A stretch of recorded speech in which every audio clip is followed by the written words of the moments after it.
flashback, we see Jeong Min approach Jin Man at his workshop. He tells him that he is applying for a part-time job. He also tells Jin Man that he went to school with Jian. Back in the shop, Jeong Min has Jian tied up. She slowly wakes up, and we can see that Jeong Min is on the phone to someone. He has sent a picture of Jian to the person that he's speaking to on the phone. He looks back to Jian while on the phone to make sure that Jian hears that they want Jeong Min to kill her. Jian tries to break free from where she is tied to the chair but was unable to get loose. Jeong Min grabs the gun and points it at Jian. She tells Jeong Min that she heard him say that he had been the one to lock her in the school basement when they were younger. He tells her he did it because he was curious to find out if she was a mute or not. He also tells Jian that she should be thanking him for curing her of her aphasia. Jeong Min seems to be enjoying the fact that Jian is confused about what is going on. He begins to tell Jian about Babylon. In a flashback, we see Jeong Min with his friend in a shop. They are talking about guns being sold online on the dark web. Jeong Min tells his friend that the level of the site that he was on was different as the site was recovered within 5 minutes of him hacking it. His friend thinks it's an amateur site. He goes on about how they attend a no-name college and aren't pros. His friend does not seem to be interested in the site too much, but he does ask about the name just as they are entering the apartment building, and that's when they see a man smoking in the lobby. When they enter the apartment building, they see someone is in there waiting for them. They are asked by the intruders who did it before being hit, for not answering. One of the intruders is looking around the apartment, which appears to be Jeong Min's. He has a few guns on display, along with a picture of him holding a gun. This guy seems to be a weapon enthusiast. The intruder tells them they have 1 minute left. They're being forced to try and hack into the site Murder Help. Jeong Min is successful in the hacking attempt and manages to find the IP location for the site. Jeong Min's friend is shot in the head for not being able to complete the task. Jeong Min isn't scared and asks the intruder if they are going to get rid of the body. Some friend he is. Jeong Min tells Jian that was when he realized he was different from other people. The intruders show him a picture of Jeong Min and Jian and asks if he knows them. The hidden camera shows Jin Man in his workshop working on his laptop. Jeong Min is working in the warehouse with him and is moving some of the hoses around the warehouse. Jin Man leaves the warehouse and Jeong Min checks the hidden camera to see that it has moved. He carries the camera around the warehouse. As he was walking around, he was caught by Jin Man, but he plays it up as nothing. He asks about Jian, but Jin Man doesn't answer him. He receives a text shortly after telling him that he has 1 day left. He asks Jin Man if he can use the bathroom. In the bathroom, Jeong Min takes out the pen, which also is doubling as a USB. He hears a voice on the intercom asking what he is looking for. This happened just before he was about to open the door to Jin Man's bedroom. He comes back into the house and tells Jeong Min that he had it installed as it was a pain to walk back and forth from the warehouse when Jian was home. Jin Man asks Jeong Min if he is studying computer engineering. He tells him that he thinks that his computer is broken and that he would pay him a repair fee. Jeong Min is looking at the computer and he tells Jin Man that it may be infected with malware and that he will format it and save as many files as he can. Jin Man asks how much the repair fee will be. Jeong Min says it will be free as him and Jian were really close. Jin Man asks him what grades as he had never met any of her friends. Jeong Min tells him that it was the 2nd grade. Jin Man tells him that Jian was rude and had no friends. Jeong Min tells him that she hardly spoke then, so he had helped her a lot. And then he mentions the time when she was locked in the basement at school. Jeong Min is unaware that he is being watched on a camera, and as soon as Jin Man leaves the room, he takes out the USB that he uses on a computer. Back at home, he receives a text asking if he is done yet. He tells them that he needs a little longer. He received a notification that Jin Man has accessed Murder Help and he can see what Jin Man is doing on his computer. He watches as Jin Man logs onto the site. Jeong Min logs into the site using Jin Man's information and is surprised to see that it is a weapons site. He receives a text telling him good job and then he watches as his apartment door is opened. One of the twins has entered with a gun which he points at Jeong Min.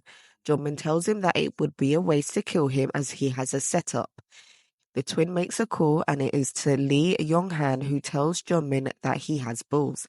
Jeong Min needed insurance so he made sure that they would need him alive. They were still going to kill him but he manages to plead his case and tells them that he has a plan. Yong-han says that he wants to hear it. Back in the basement, Jeong Min loads the file that brother told Jian to open before. It shows a video of Jeong Min tied up and hanging from the ceiling in the front room of Jian's house. It then cuts to Jin Man in the bathroom, but then the camera cuts out. Jeong Min is disappointed and takes out his USB pen and asks if Jian wants to find out how he killed her uncle. He shows Jian another video. This is from the pen camera. The pen was in his pocket when he was hanging. Her uncle was being played a recording of a panicked Jian asking for help. Jeong Min listens to the recording a few times. Jeong Min tells Jin Man that if he kills him, then Babylon will kill Jian. Jin Man tells Jeong Min that he will do as they ask and they should let Jian go right away as promised. Jeong Min calls Passin and tells him that he doesn't need to pay him back before heading into the bathroom. He walks back and puts a knife in Jeong Min's mouth and tells him to tell Babylon that they need to keep their promise. Jin Man uses the knife to cut the rope before walking back into the bathroom. Jeong Min breaks free from the ropes and makes his way to the bathroom. When he gets to the bathroom, he slowly opens the door and sees Jin Man lying in the bath. He has slit his throat. Jeong Min is sick, but he laughs uncontrollably. Looking at the monitor, Jeong Min tells Jian that the dead body of her uncle is like a work of art. Jian says that she has never said those words. Jeong Min tells her that it's a deep fake and that it was something that he can make in less than 10 minutes with her voice clip. Jeong Min is bragging a little bit, making fun of how Jin Man was supposed to be amazing and that he fell for such an obvious trick. Jian screams in frustration. Jeong Min believes that he is capable as he got something that was difficult done easily. He goes back and re-watches the scene of him opening a door and seeing her uncle's body. Jian tells Jeong Min that he is just a minion and that she doubts that they won't kill him, or if he kills her first, then Min-hee will probably kill him. Jian also goes on to remind him that she is code green. She may not know all of what her uncle was up to, but she bets there are more people that will try to protect her, judging by the scale of her uncle's operation. She goes on to tell him to think about it. Why is no one from Babylon there? She mentions the drones that was used to try and kill them. She tells Jeong Min that he is expendable and that she is the only code green there. Jeong Min still thinks of himself as a big shot. He goes as far to mention that they can send all the drones and old men that they want and that he is the only one that made it in there and captured her. Jian calls him a coward and remarks on how he was behaving to make it where he is now. He picks up the gun and holds it to Jian's head. She kicks him and the shot goes off above her shoulder. She uses her legs to tackle and hold Jeong Min. They both fall over the chair and fight a little bit before Jian manages to break free. She manages to corner Jeong Min with the chair under the desk before she runs over to one of the cabinets holding some of the weapons. Jeong Min gets up and shoots at Jian but misses. Jian runs away and hides. Jeong Min tries to look through the shelves for Jian, calling out to her. She remembers her uncle telling her to use whatever means necessary to survive. She then grabs some of the products on the shelf for the cleaners. There were new arrivals on the bridge, and the sniper asks one of them why they were late. They reach into the vehicle and pulls out some iced lattes. Meanwhile, in the basement, Jeong Min is still trying to find Jian. He is trying to taunt her a little bit about how her uncle died from a trap that he set. It doesn't take long for him to fall into a trap set by Jian, and he finds himself suspended from the ceiling again. Jian secures the rope to make sure that he is still hanging. She then wastes no time in hitting Jeong Min. He tries to tell her that she should try to be on his side, as the weak must know their place and choose wisely. Jian responds with a kick to his head which knocks him out. In the house, Min-hee is tending to her arm while Brother is checking the wall. She asks Brother how he could leave Jian down there and he tells her that it's how she will learn to survive. He tells her not to worry as Jian is not weak at all. Min-hee is not impressed that Brother only brought 12 bullets. Brother talks about the house remodel and says that Jin Man was concerned when he heard about bail. He puts a hole in the wall which shows some hidden weapons. The two guys in the bridge are talking about work while sipping on their drinks. Another vehicle arrives on the bridge. They have brought a new mechanical weapon which has everyone gasping in surprise. The robot jumps off the bridge and starts heading through the field to the house at high speed. Group 2 prepare their weapons to follow the robot to the house. They appear to be agents from Babylon. In the house, Min-hee is prepping her weapon while Brother works on securing the house by bringing down the shutters over the windows and doors. Group 2 sees this happening and tries to run to the house to get in before they have no access.